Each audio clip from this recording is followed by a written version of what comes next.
성경의 수업을 걷다 오늘은 여호수아 15장입니다. 여호수아는 총 24장으로 이루어졌는데 여기에 각 지파에게 가나안 땅 분배에 대한 기사는 14장부터 19장까지 무려 6장입니다.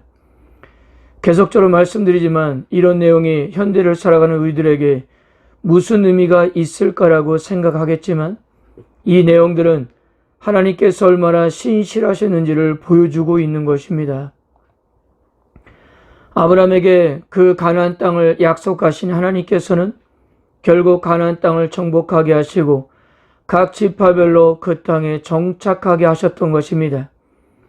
언약에 신실하신 하나님께서 그 일을 이루셨던 거예요. 자, 그런데 총 6장 안에 각 지파에 해당되는 분배 내용을 기록하고 있는데 그 중에 80%에 해당되는 분량이 단 2지파에 대한 기록으로 이렇게 할애되고 있다는 점입니다. 그 2지파는 바로 유다 지파와 요셉 지파에 있습니다. 이렇게 놓고 보면 14장과 15장은 유다 지파의 분배, 16장과 17장은 요셉 지파의 대한 분배에 대한 이야기고요. 그리고 18장과 19장에서는 나머지 지파의 분배에 대한 이야기입니다. 우리가 이미 창세기에서도 보았던 대로 이 2지파의 위치는 전체 이스라엘 안에서 중요했습니다. 그리고 이후에도 이스라엘을 대표하는 지파가 될 것입니다. 요셉 지파에 대해서는 16장과 17장에서 다루기로 하고요. 오늘은 유다 지파를 살펴보겠습니다. 야곱의 장남 루벤은 비라와의 관계로 아비의 침상을 더럽히면서 장자의 주기가 박탈되었고 두 번째와 세 번째 아들이었던 시므온과 레이는 세겜 족속을 학살한 죄로 장자의 축복에서 배제되었습니다. 그런데 네 번째 아들이었던 유다는 여러 형제들 중에서 가장 우월한 지위를 누리게 될 것이라고 그렇게 예언한 바가 있었습니다.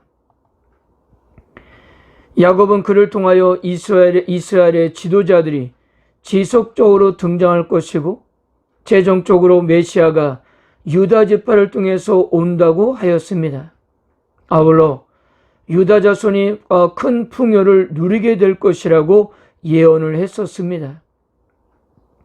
오랜 세월이 지나 가나안 땅을 분배할 때 유다가 가장 넓은 땅을 기업으로 받으면서 야곱의 축복이 그대로 이루어졌던 것입니다. 이스라엘이 광야에서 인구 조사를 할 때 유다 지파의 인구가 제일 많았습니다. 제1차 인구조사, 즉 출애굽 1세대는 74만 600명이었고요. 광야 40년을 마친 출애굽 2세대들의 제2차 인구조사에서는 76만 500명이었습니다. 그래서 유다 지파는 인구 비례에 따라 가나안 땅 서쪽에 있는 남부의 넓은 지역을 기업으로 받았던 것입니다. 그리고 13절부터 19절까지는 여호수아 14장에서 헤브론 땅을 기업으로 받은 갈렙이 어떻게 그 땅에 정착하게 되었는데 대해서 설명하고 있습니다. 14절을 보면 이렇게 기록하고 있어요. 갈렙이 거기서 아낙의 소생, 그 세 아들 곧 세세와 아이만과 달메를 쫓아내었고, 여기서 등장하는 이 세 사람들은 갈렙이 모세의 명령에 따라 처음으로 가나안 땅에 정탐을 갔을 때 헤브론에 있었던 자들이었습니다. 민수기 13장 22절을 보세요. 또 네겝으로 올라가서 헤브론에 이르렀으니 헤브론은 애굽 소환보다 7년 전에 세운 곳이라. 그곳에 아낙 자손 아이만과 세세와 달메가 있었더라. 갈렙이 이들을 쫓아내면서 어떤 생각이 들었을까요? 솔직히 처음 가나안 땅을 정탐할 때 오늘 등장하고 있는 이 아낙 자손들이 두려워서 불평과 원망을 하다가 출애굽 1세대들이 다 광야에서 죽어야만 하지 않았습니까? 만약 그때 이들을 두려워하지 않았더라면, 그래서 하나님을 온전한 마음으로 믿고 거역하지 않았더라면 이미 그들의 삶은 많이 달라져 있었을 것입니다. 물론 이들과 싸운다는 것은 쉽지 않았을 것입니다. 그러나 성경에서 이렇게 간단하게 기록하고 있는 것은 하나님께서 함께 하시고 함께 하시는 그 하나님을 의지할 수만 있다면 그렇게 어려운 문제가 아니라는 메시지를 우리에게 전달해 주는 것이 아닐까 합니다.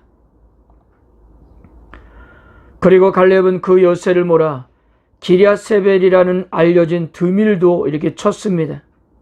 이 드밀은 그의 조카인 온니엘이 정복하고 갈렙의 딸 악사와 결혼하고요. 그리고 이 온니엘은 사사기에 가면 제1대 사사가 되었습니다. 그러나 아쉬운 부분도 있었습니다. 63절입니다. 예루살렘 주민 여부수의 족속을 유다 자손이 쫓아내지 못하였으므로 여부수 족속이 오늘까지 유다 자손과 함께 예루살렘에 거주하니라. 가장 유력했던 유다 지파에서 정복의 빈틈이 생기면서 다른 지파들은 어떻게 될 것인가를 예측하게 해줍니다. 반드시 정복해야 할 땅이었지만 이것을 남겨둠으로써 여부수 사람들과 이스라엘 사람들은 서로 섞여 살게 되었습니다. 언제까지 이렇게 산주하십니까? 다윗의 시대까지 그렇게 섞여서 살았어요. 그리고 이들은 이스라엘과 섞여서 살면서 이스라엘을 찌르는 가시와 올무 역할을 했던 것입니다. 이것은 사사기에 가면 하나님의 경고였는데 경고하신 대로 그렇게 되었습니다. 사랑하는 성도 여러분, 오늘 우리가 여호수아 15장을 통해서 배울 수 있는 것은요, 하나님은 반드시 약속하신 것을 지키신다는 것입니다. 아브람과의 약속, 유다에 대한 야곱의 축복은 먼 과거에 있었던 일이었는데요. 그러나 우리 하나님은 아무리 과거가 멀다 해도 당신께서 하신 약속과 축복은 반드시 이루어 주셨던 것입니다. 당장의 결과로 하나님께서 왜 이렇게 유다 지파를 축복하시는 데에서 궁금해할 수 있지만 아주 먼 과거에 하나님께서 그렇게 하시겠다라고 약속하시고 축복하셨기 때문이었어요. 이것이 원인이 되어 지금 유다 지파를 이렇게 만들었던 것입니다. 사랑하는 성도 여러분, 오늘도 하나님은 우리들의 인생을 그렇게 책임지시기를 원하고 계십니다. 그래서 우리들을 구원하셔서 당신의 자녀로 삼아 주신 것이 아니겠습니까? 그러므로 우리들은 한순간도 방심하지 마시고 우리의 인생이 끝나는 날까지 하나님만 전적으로 의지하고 신뢰하십시오. 하나님께서는 우리들의 삶을 책임져 주실 것입니다. 아멘. 세상 소망 다 사라져가고